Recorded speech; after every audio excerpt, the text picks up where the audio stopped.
तो ये अरविंद केजरीवाल अन्ना हजारे जी के देन है। अन्ना हजारे जी, आप देखा होगा शीला दीक्षित के बारे में बहुत उन्होंने कुछ बोला, उसके बाद उनके तो सबूत लेके घूमते थे। जी जी जी, किसी भी तरह का वादा लगा लो, किसी भी वर्ग के लिए, महिलाओं के लिए, बच्चों के लिए, शासन पर, किसी भी के, सबने इसने पलटियां मारी। आपने बिल्कुल सही कहा कि व्यापारी जितने भी हैं, छोटे छोटे बड़े बड़े जितने भी हैं, वो सब हमारे देश की रीढ़ की हड्डी है। सबसे महंगी बिजली है व्यापारी हिंदुस्तान में, सबसे महंगी बिजली अगर है वो दिल्ली की है, कमर्शलाइज की अगर मैं बात करूँ तो। हाँ, वो इसलिए इंडस्ट्री एरिया में नहीं जा रहे, वो किस मुंह से जाएंगे? वहां पे लोग जूतों की माला पहनाएंगे उनको।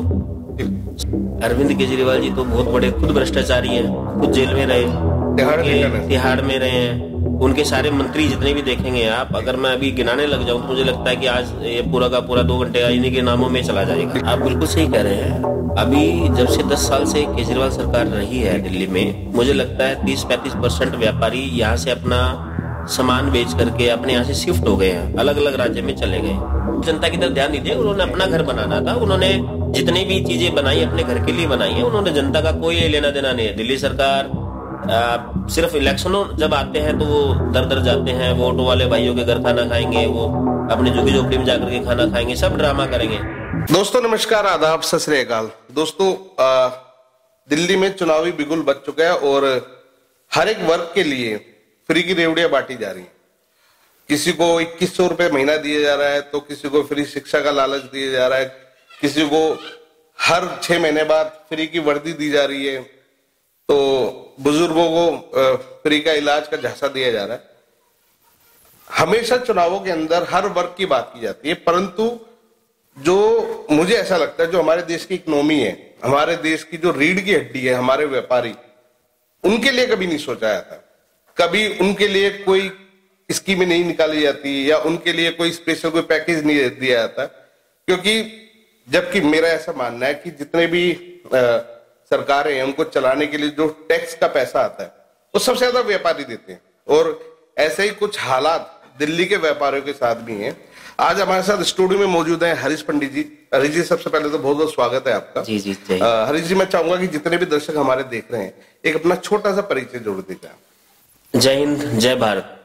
मेरा नाम हरीश पंडित है। मैं दिल्ली प्रदेश सह संयोजक व्यापार प्रकोष्ठ से हूँ, बीजेपी।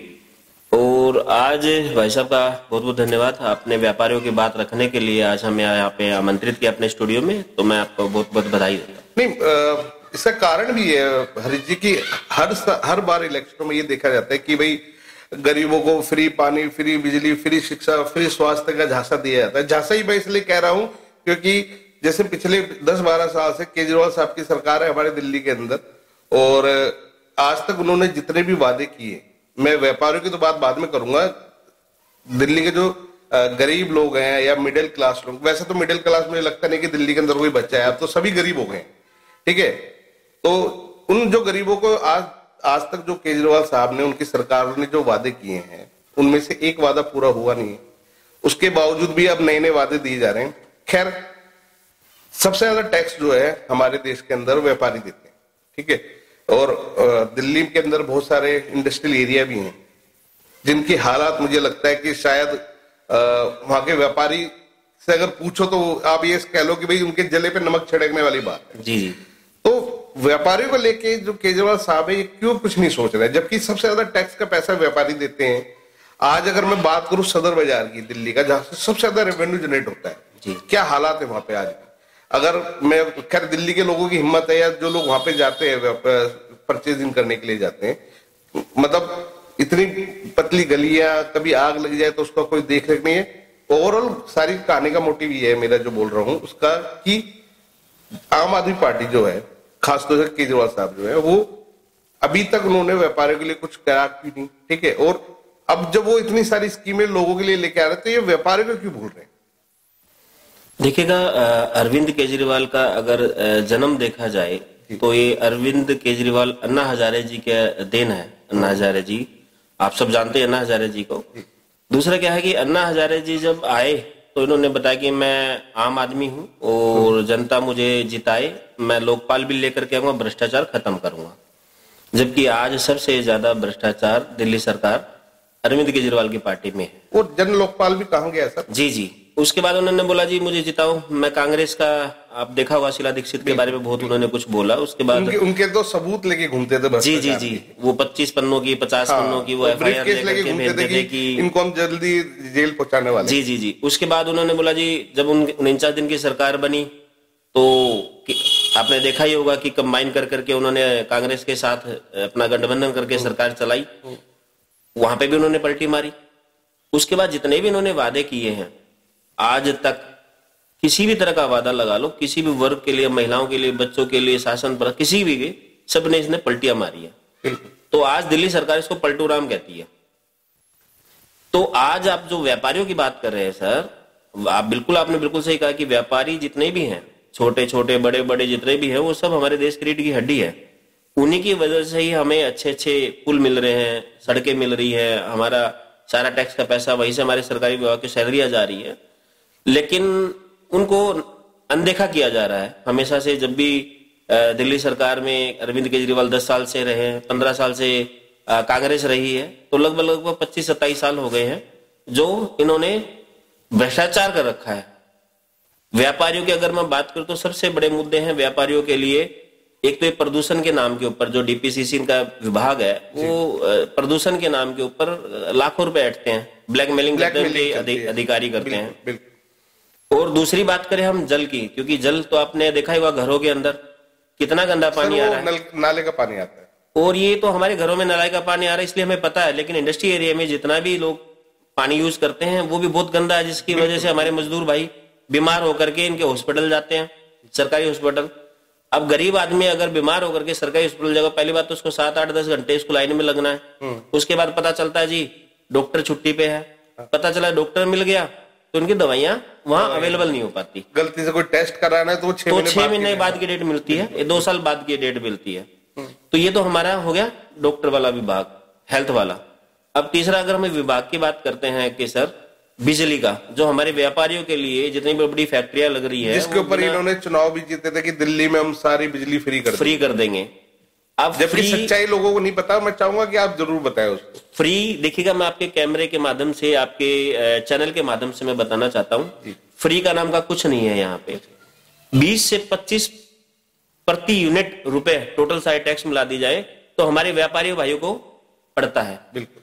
और मेरे ख्याल से सबसे महंगी बिजली है व्यापारी हिंदुस्तान में, सबसे महंगी बिजली अगर है वो दिल्ली की है, कमर्शलाइज की अगर मैं बात करूं तो आदमी इतनी बिजली आप देखोगे सर, जहां बिल 10-12 हजार रुपए का इंडस्ट्रियल एरिया में आता था, फैक्ट्री का आता था, आज वहां 1-1 लाख रुपए बिल आ रहा है। आदमी कमाएगा, इनके अधिकारियों को रिश्वत देगा, सैलरियां निकालेगा, क्या करेगा? आधे से ज्यादा लोग व्यापारी यहाँ से, हमारे दिल्ली से शिफ्ट होकर के दूसरे राज्य में चले गए। बिल्कुल गए, क्योंकि अब इन्होंने हालात ऐसे कर दिए दिल्ली के। एक तो पोल्यूशन इतना बुरा हाल है, उसके बावजूद ये चाहते हैं कि भी ये फैक्ट्रियों से किसी तरह का कोई पोल्यूशन ना हो। इंडस्ट्री इन्होंने कोई छोड़ी नहीं है यहाँ पे, सारी इंडस्ट्री या तो नोएडा चली गई है या अपना हरियाणा चली गई है, यूपी चले गई है। तो यहाँ के व्यापारी अब कैसे काम करेंगे? और बल्कि में अगर देखा जाए तो जितने लोग यहाँ काम कर भी रहे हैं वो किन हालात में काम कर रहे हैं। अभी जैसे कुछ इंडस्ट्रियल एरिया में मैं खुद जाके देखा है, वहां सड़कें ऐसी हैं कि आप जा ही नहीं सकते, और बरसातों में तो 3-3 फुट 2-2 फुट पानी भर जाता है।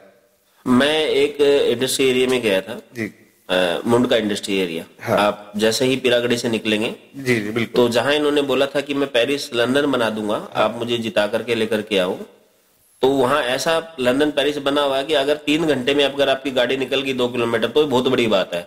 जितने भी हमारे व्यापारी भाइयों की गाड़ियां हैं, ट्रक आते हैं, वो सारे के सारे वहां खत्म हो जाते हैं, न तो माल ढंग से पहुंच पाता है, जिसकी वजह से व्यापारियों को बहुत ही ज्यादा पेनल्टी मतलब जुर्माना भरना पड़ता है। अच्छा, एक बड़ी हैरानी की बात ये भी आती है कि इनकी पार्टी के, जैसे अभी पीछे जब मनीष साहब जेल से छूट के आए थे तो उन्होंने दिल्ली भ्रमण किया था, हर एक एरिया में गए थे। केजरीवाल साहब जेल से छूट गया तो गली गली घूमे थे, ठीक है। उससे पहले हमारी आतिशी भी गली गली घूम रही थी, पर आज तक इनका कोई नेता किसी इंडस्ट्रियल एरिया में नहीं गया कि भैया वहां के हालात दिखा दो, क्योंकि वहां हालात इतने बेकार है कि ये जा ही नहीं सकते वहां। वो इसलिए नहीं जा पा रहे हैं वहां पे, किस मुंह से जाएंगे? जो वादे इन्होंने चुनाव में करते हर बार, इस बार भी चुनाव आ रहे हैं, आपने देखा होगा 2100 रुपए का एक इन्होंने हल्ला मचा दिया महिलाओं के, लॉलीपॉप दिया, लॉलीपॉप दे दिया। हाँ। दिल्ली की जनता को, जबकि यही लॉलीपॉप ने 1,000 रुपए का पंजाब में भी दिया था, जो आज तक कंप्लीट नहीं हुआ है। हाँ, वो इसलिए इंडस्ट्री एरिया में नहीं जा रहे, वो किस मुंह से जाएंगे? वहां पे लोग जूतों की माला पहनाएंगे उनको, समझ रहे हैं आप? मुझे तो लगता है अगर किसी इंडस्ट्री एरिया में चले गए तो वे वापिस नहीं आने। लोग इतने बुरी तरीके से उनको कहते हैं ना, जूतों से, हाँ, भरे बैठे हैं। हमारी दिल्ली जो जनता है वो बिल्कुल भरी बैठी हुई है कि कैसे हमारे यहाँ से आए और हम उनको रेन दे। सर, हमारे दिल्ली जो है देश की राजधानी है, यहाँ के जो व्यापारी हैं वो इतने पीड़ित हैं। हमारे पास दुनिया भर की शिकायतें आ रही है, दुनिया भर की शिकायतें आ रही है कि देखो हमने किस व्यक्ति को अपना समझ करके बिठा दिया। हाँ, केजरीवाल जी ने काम किया है, केजरीवाल जी ने काम किया है, शराब की नीतियों के ऊपर काम किया है। हर घर के आगे, दरवाजे के सामने, हर सोसाइटी के सामने एक ठेका खोल दिया था, आप लोगों को याद ही होगा। जितने भी रोहिंग्या हमारे यहाँ पे आए हैं दिल्ली के अंदर, सब दिल्ली सरकार की बदौलत आए हैं।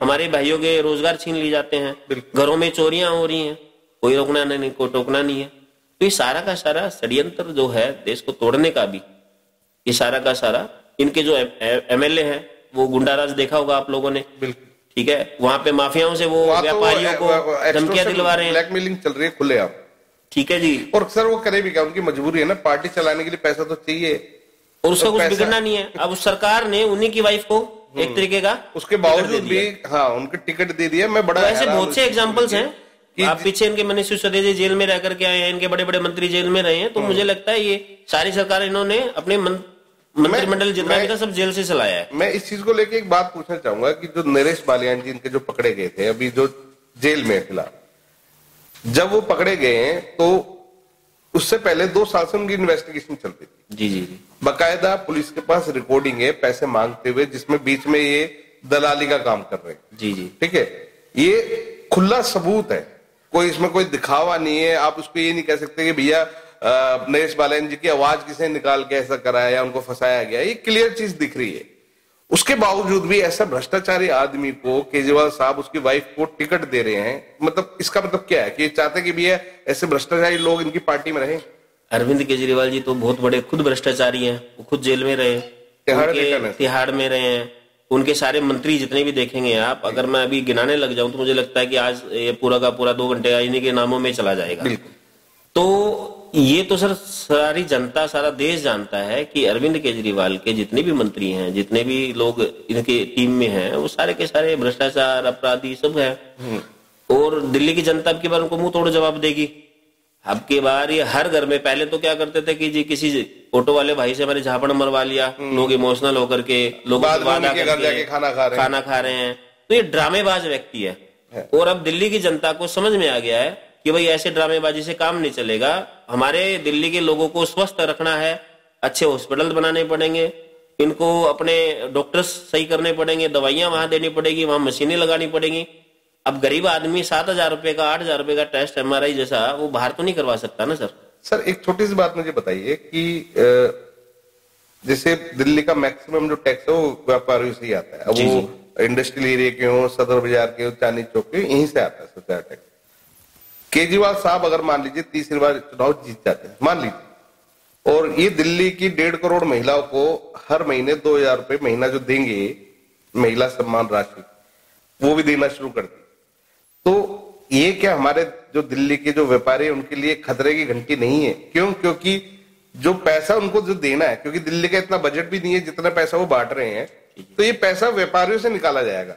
तो क्या आपको नहीं लगता कि दिल्ली के व्यापारियों के लिए आगे अगर केजरीवाल साहब जीत जाते तो इनके लिए तो वो मतलब एक मुसीबत हो जाएगी कि भैया ये कैसे मतलब इन सब चीजों को देखेंगे? आप बिल्कुल सही कह रहे हैं। अभी जब से 10 साल से केजरीवाल सरकार रही है दिल्ली में, मुझे लगता है 30-35% व्यापारी यहाँ से अपना सामान बेच करके अपने यहाँ से शिफ्ट हो गए हैं, अलग अलग राज्य में चले गए हैं।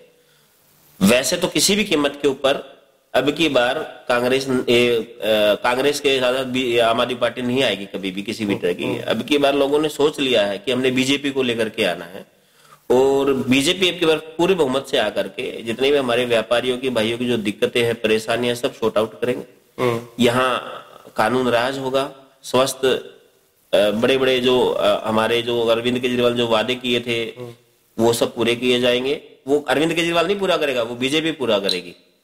तो इतकी बार तो अरविंद केजरीवाल का आना असंभव है, हम सोच भी नहीं सकते सपने में कि वो आएंगे। अगर आपकी बात मानी जाए कि 1% है, अगर ऐसा कुछ हुआ कि अब की बार भी अगर अरविंद केजरीवाल आता है, तो मुझे नहीं लगता कि कम से कम 30-35% और हमारे जो व्यापारी है दिल्ली के, वो सब अलग अलग जगह शिफ्ट हो जाएंगे। बेरोजगारी बहुत ज्यादा आ जाएगी, क्योंकि सामान महंगा हो जाएगा सर। बिल्कुल। जो लोग दिल्ली से बाहर के हमें देख रहे हैं, मैं उनको 2-3 चीजें बता देता हूँ, क्योंकि लोगों को नहीं समझ में आएगा कि भाई दिल्ली के व्यापारी को कैसे परेशान है। जी भाई आज के टाइम में कोई फैक्ट्री लगाता है, एक तो जीएसटी, ठीक है, उसके बाद वो फायर सेफ्टी से परमिशन लो, जल बोर्ड से परमिशन लो, और कई अलग अलग बहुत सारे डिपार्टमेंट है जिनसे परमिशन लेनी पड़ती है, और परमिशन के नाम पे बहुत मोटी घूस चढ़ाई जाती है। जी जी, ठीक है। उसके बाद इंडस्ट्रियल एरिया में वहां जो इनकी गाड़ियां चलती हैं, पुलिस को एंट्री दो, वो तो चलता है, बिल्कुल बिल्कुल, वो खुलेआम चलता है, ठीक है। उसके बाद इनके ट्रैफिक वालों के अलग एंट्रियां हैं। तो ये सब चीजें जब एक व्यापारी के ऊपर इन सब चीजों की मार पड़ती है, तो वो नेचुरल सी बात है, वो जो चीज बना रहा है उसका महंगे रेट पे बनाएगा, महंगाई बढ़ेगी, नेचुरल सी बात है। फिर अगर इतनी परेशानी एक व्यापारी को होगी जो कि गवर्नमेंट को टैक्स भी दे रहा है और उसका उसको इनकम टैक्स भी देना है, तो वो कैसे काम करेगा? देखिएगा सर, बिल्कुल आपकी बात बिल्कुल जायज है कि इतने सारे टैक्सीज हैं, और आप एक छोटा सा मीटर लगवाने चले जाइए, अगर आप मैं बिजली विभाग की बात करूं, हमारे पास ये सारी की सारी दिक्कतें परेशानी आती हैं। किसी ने मान लो अपना मतलब एक मीटर जो होता है उसका ना वजन होता है, मतलब किलोवाट होता है। बड़ी बड़ी फैक्ट्री है 10, 12, 15 किलोवाट, 25 किलोवाट नॉर्मली चलते हैं। अगर आप मीटर लगवाने चले गए, आपने एक नई फैक्ट्री लगानी है या उसको बढ़ाना ही है, तो आप यकीन करोगे लाखों रुपए उस मीटर को लगाने के लिए दिल्ली सरकार के जो अधिकारी हैं, भ्रष्ट अधिकारी हैं, वो मांगते हैं, और आपको 6 महीने तक उसको चक्कर कटवाएंगे अगर आप पैसे नहीं दोगे तो। आपके पेपर जितने भी कंप्लीट हैं, आपको कोई सुनवाई नहीं है, वो ऑफिस खेला जाता है, ऑफिस खेला जाता है। तो आदमी व्यापारी एक छोटा सा काम करवाने के लिए अगर इतने लाखों रुपए रिश्वत देगा, तो कैसे व्यापार कर पाएगा दिल्ली जैसे शहर में? तो हमारा यही मानना है कि अब बार सारे व्यापारियों ने ठाना है कि अब की बार अरविंद केजरीवाल को उठा करके बाहर मारेंगे दिल्ली से, और बीजेपी को लेकर के आएंगे।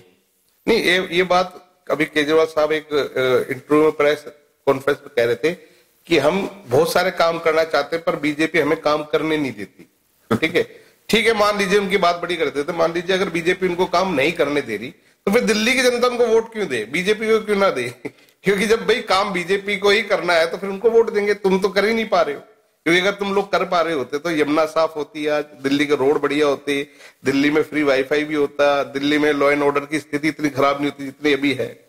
तो आपको क्या लगता है सर इन सब चीजों में? देखिएगा सर, मैंने अभी थोड़ी देर पहले बोला पलटू राम जी अपने वादे करके पलट जाते हैं, और एक व्यक्ति जो होता है वादा, एक जबान की बड़ी वैल्यू होती है। आप अपने घोषणा पत्र में आप कुछ भी लिख दो, लेकिन उसको पूरा तो करना नहीं है, क्योंकि वो पहली बार जब बने तो यमुना साफ करेंगे जी, हम सफाइयां करेंगे दिल्ली के अंदर, इसको पेरिस लंदन बना देंगे, ठीक है जी। थोड़ी सी बारिश आ जाती है तो दिल्ली डूब जाती है। सीवर आपने देखे होंगे कितनी बुरी व्यवस्था, घरों में नाल बैक मारते हैं, सारा गंदगी कचड़ सब घरों में चला जाता है। जो हमारे भाई झुग्गी एरिया में रहते हैं, उनका जीवन तो नर्क बना रखा है इन्होंने, वो कैसे रह पाते? तो मैं ये देख करके हम हैरान रह जाते हैं। लेकिन ये सारी की सारी जिम्मेदारी अरविंद केजरीवाल सरकार की है, खुद अरविंद की है। बिल्कुल नहीं, मैं देखो एक बड़ी अजीब सी बात है ये कि देश की राजधानी है दिल्ली, और दिल्ली के अंदर आज भी इतने बड़े बड़े स्लम एरिया हैं जहां पे आप जा नहीं सकते, जहां पे लोग नर्क की जिंदगी जीते हैं। आज तक इन्होंने एक भी झुग्गी झोपड़ी वाले को, एक भी जो प्रधानमंत्री आवास योजना भी है या मुख्यमंत्री आवास योजना भी है या इस टाइप की कई सारी स्कीम है, उसके अंदर एक भी किसी आदमी को इन्होंने एक घर तक नहीं दिया, और उसके बाद ये इतनी बड़ी बड़ी बातें करते सर। वो देखो हमारे दिल्ली वासियों की तरफ इसलिए वो ध्यान नहीं दे पाए घर बनाने के लिए। इतनी योजनाएं जो प्रधानमंत्री जी ने चला रखी हैं वो इसलिए उन्होंने लागू नहीं करी हैं क्योंकि वो अपना घर बनवा रहे थे। हाँ, उन्होंने अपना शीश महल भी तो बनवाया है, वो ज्यादा जरूरी था।